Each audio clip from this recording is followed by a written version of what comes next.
егов.кз порталында азаматтық хал актілері жазбаларына өзгерістер, толықтырулар мен түзетулер енгізу үшін егов.кз порталында авторизациядан өтіңіз.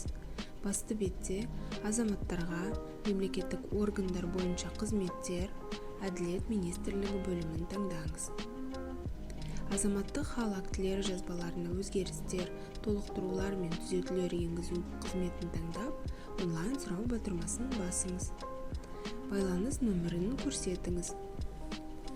Акт жазбасының түрін таңдаңыз. Өзгерістер енгізу үшін негіздерді жазыңыз. Азаматтарға арналған үкімет филиалын таңдаңыз.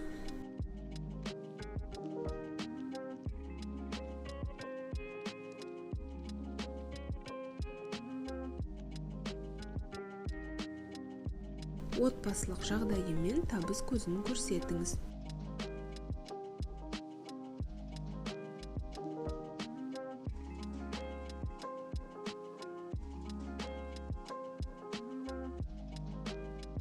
Керекті құжатты енгізіңіз.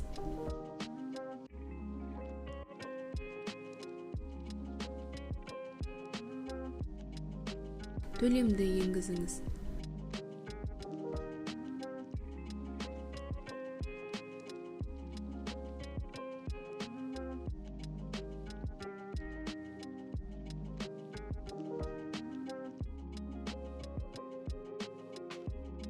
Қызметке қол қойып, өтінімді қарастыруға жіберіңіз.